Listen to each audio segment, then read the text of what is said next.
Bonjour, aujourd'hui je vais vous montrer à faire une tarte au chocolat super facile. C'est une tarte au chocolat aéro et au caramel. Il n'y a presque pas d'ingrédients, presque pas de manipulation. Par contre, il faut qu'elle reste au frigo assez longtemps. Elle est délicieuse, vraiment délicieuse. Pour faire cette recette, vous aurez besoin de une tasse totale de crème que j'ai ici séparée en 2/3 de tasse de crème que je vais fouetter plus tard et 1/3 de tasse de crème qui va servir à faire fondre le chocolat. De la crème 35% vu qu'on veut la fouetter. Les deux sortes de chocolat, c'est une sorte des caramels que ici j'ai mis en morceaux, bon, juste en les brisant comme ça pour que ça fonde plus rapidement. C'est deux caramels régulières, de grosseur régulière. L'autre sorte de chocolat, c'est des aéros. Celle-là, c'est une plus grosse, mais c'est encore 4 aéros régulières. Le format régulier, c'est ceux de 42 grammes pour ce qui est des aéros et de 52 grammes pour ce qui est des caramels. Donc, 104 grammes de caramel et 168 grammes d'aéros que j'ai aussi mis en morceaux justement pour que ça fonde mieux. Dernier ingrédient, des marshmallows. Une demi-tasse de petits marshmallows ou 5 gros marshmallows, mais je conseille de prendre les petits, ça va fondre mieux encore. Finalement, ça va nous prendre une croûte gramme. Je ne l'ai pas faite à partir de rien. Ici, je l'ai achetée parce que de toute façon, je n'avais pas le temps de vous montrer comment en faire une. Mais je suis capable d'en faire une. C'est d'ailleurs très meilleur quand on le fait vraiment à partir de rien, là. Par exemple, même en écrasant nous-mêmes les biscuits. Mais là, ça aurait été trop long. On va avoir besoin d'un bain-marie. Un bain-marie, ce que c'est, ça existe. Des bains-maries vraiment faits pour ça. Moi, j'en ai pas.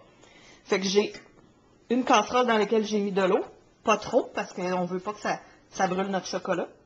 Faut pas que l'eau touche au bol. Puis j'ai mis un bol par-dessus. Normalement, on n'utilise pas des bols en verre parce que ça peut casser si ça devient trop chaud puis après ça trop froid ou le contraire. Mais moi, je l'ai déjà utilisé, ce bol-là. Il va très bien. Il est très, très, très, très résistant. Mais sinon, on utilise un cul de poule ou un bol en espèce de métal aluminium ou on utilise 2 casseroles d'une par-dessus l'autre. Alors, commençons. Alors, au début, ce qu'il faut faire, c'est faire chauffer le chocolat et les guimauves dans la crème. Il va falloir brasser tout le long pour aider ça à chauffer. Le chocolat, ça brûle très, très facilement. On veut pas que ça brûle. On veut juste que ça fonde. C'est pour ça qu'il faut y aller tranquillement. Alors, je vais ajouter les morceaux un à un en brassant. Je commence par le chocolat. Je vais mettre les marshmallows après. C'est ça que la recette dit de faire. Je n'ai pas vraiment d'autres raisons que ça. C'est long, cette partie-là. Il faut brasser vraiment, vraiment. Ben, c'est long. Façon de parler. Ça va prendre environ 5 minutes avant que tout soit fondu, c'est-à-dire les chocolats et les marshmallows. Je vais vous montrer le résultat quand j'aurai fini.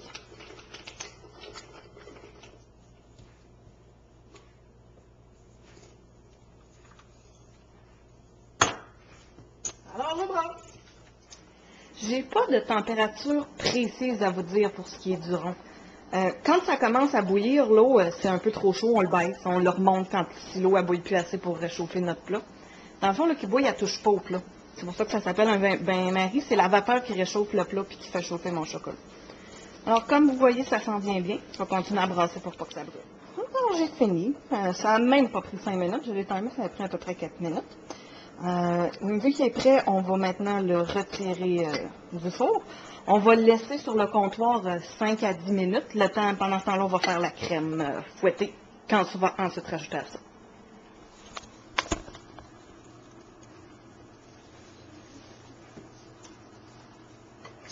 Alors, il faut faire attention parce que le bol est évidemment un peu chaud. Ce qui est le fun, c'est que ça, c'est juste de l'eau bouillante qui n'est même pas sale. On le laisse puis on le remet dans le tiroir. Il faut que les batteurs soient propres. Il ne faut pas qu'il y ait aucune saleté, il ne faut pas qu'on les ait grincés et remis là. Si on veut que ça aille plus vite aussi, on peut avoir un bol froid, on peut avoir mieux au congélateur, peut-être 5 minutes. On peut utiliser un four ordinaire aussi. Moi, j'utilise un four électrique parce que ça va plus vite, mais sinon, une crème, ça se fouette avec un four régulier.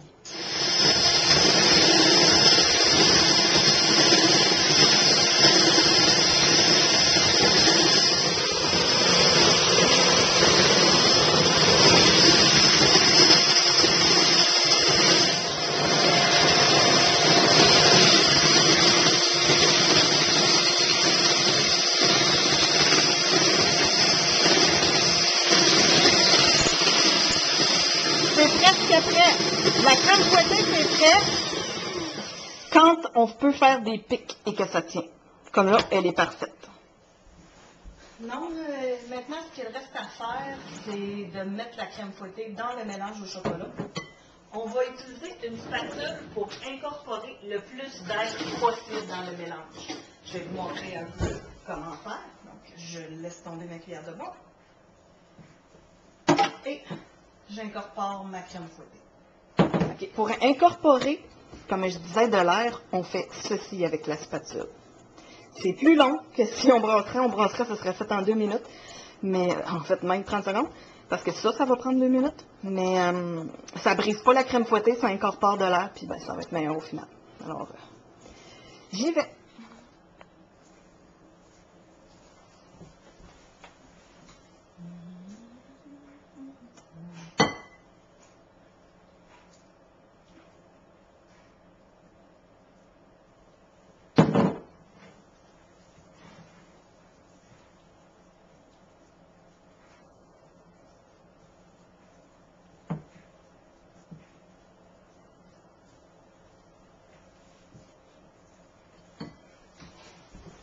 C'est fait.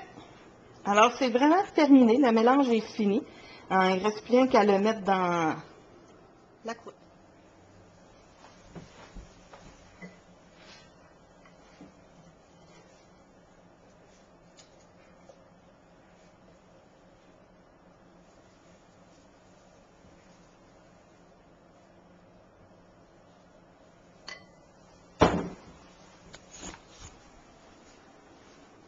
Alors maintenant, on va la mettre au frigo.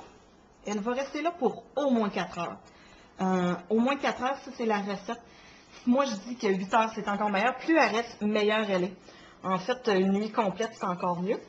Si vous n'utilisez pas la tarte au complet pour vos invités ou juste pour vous, dans le fond, vous ne la recouvrez pas, rien. Vous la gardez au frigo comme ça. Vous la remettez au frigo après chaque utilisation.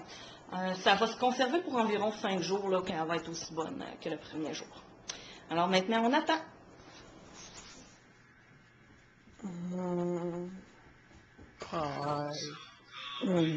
Ça a l'air bon.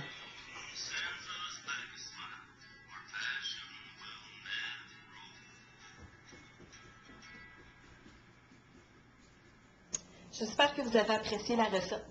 Je vous le dis, c'est quelque chose que vous ne manquerez pas et qui va être bon, délicieux. J'aurais pu la décorer et faire des choses bien spéciales, mais elle est tellement bonne directement comme ça. Donc, merci de m'avoir écouté. Rédigez dans les commentaires qu'est-ce que vous aimeriez que je fasse la prochaine fois.